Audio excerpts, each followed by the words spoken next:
The blasted battlefields of the Untitled Crusade are a desolate wasteland, and in this video we're going to show exactly how to recreate that effect on the basis of your miniatures. Now I'm going to show you how this works on the base of a noble ultramarine, but of course this technique will work on any miniature in your collection. The first thing I'm going to be doing is applying a texture base paint to our miniature, Astro Granite, and for this, as always, we'll be using our trusty Citadel texture tool. So let's get straight to it. First of all, let's grab a little bit of paint from the pot like so, and we're going to put it onto the thicker end of our texture tool like this. There we go, a bit more. Perfect. Then, onto our spray screen miniature. We're going to very carefully apply it onto the base of our model, here, like so, on a large area where there's no detail. And then start spreading it around like this. Spread it around all over the top of the base, but make sure you're not hitting the miniature at all. In fact, when you get near the miniature's feet, flip the tool round and use the thin end for a bit more control. If there are any rocks on the base of your miniature, just apply this Astro Granite over the top of those rocks as well, as we're doing those at the same time.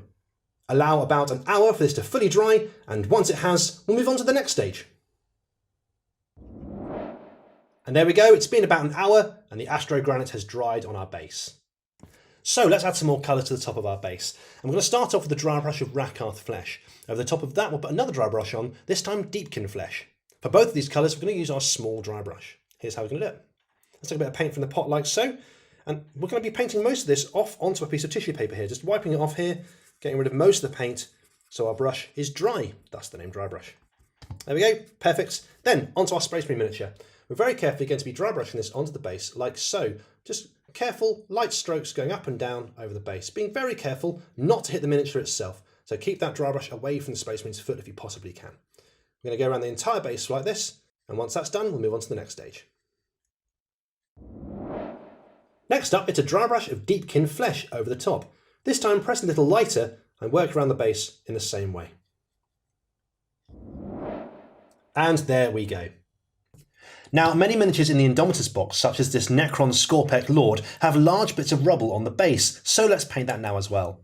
We're going to start off with a base coat of pallet witch flesh. Over the top of that we'll add a wash of Agrat's Earthshade, slightly thinned down with a touch of water.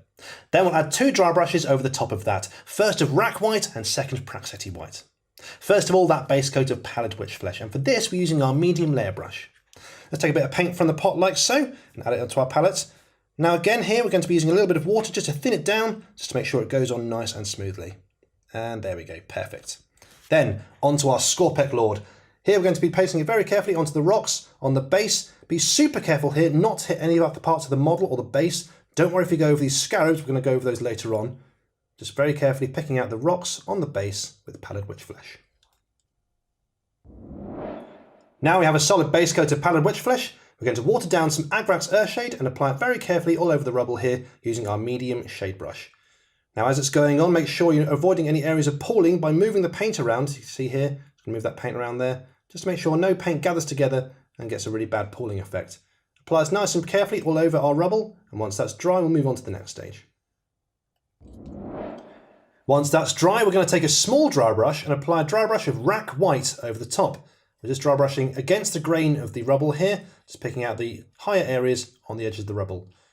Don't worry too much if you hit the base around the bottom of the rubble, it'll just look like rubble dust. Absolutely fine.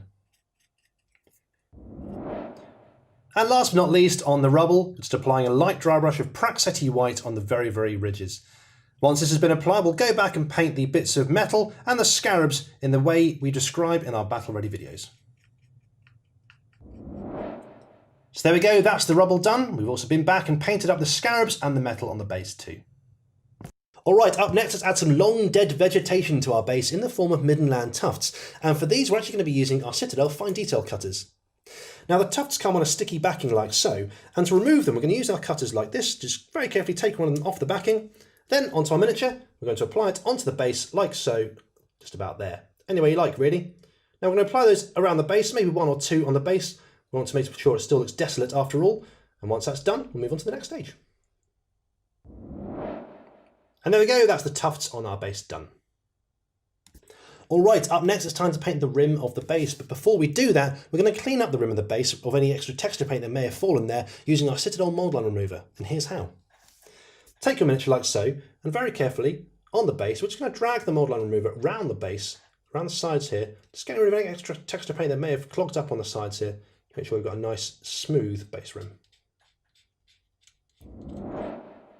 And there we go, that's a nice clean base rim. Alright, up next let's paint the rim itself, and for this we're using Eshin Grey. Grab your medium base brush and take a little bit of paint from the pot like so and onto our palette like this. Just a touch of water, not too much, but we want it to go on nice and smoothly. There we go, that's perfect. Bit more paint, there we go, bang on. And onto the miniature. Very carefully we're going to paint the rim of the base like so, carefully round the edges like this. Now here you want a nice smooth coat, as smooth as possible, so you might need a couple of thin coats to get really good coverage around the base rim, but don't worry, that's absolutely fine. Wait for the first one to dry and move on to a second coat.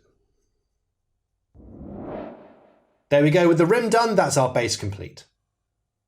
Check out that Necron Scorpec Lord we painted earlier on as well. Here he is with his base done and ready for the battlefield. So there we go, that's how to base your miniatures up for your Indomitus collection.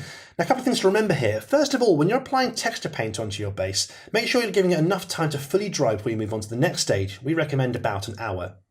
Next up, when you're dry brushing colours onto your miniature, make sure you're rubbing off most of the paint onto a piece of tissue paper to get that really cool dry brush effect. Lastly, when you're applying washes like we did on the rubble at the end there, make sure you're not allowing that paint to pool in the recesses, so just move that paint around so it doesn't gather together. Hope you've enjoyed the video. Happy painting!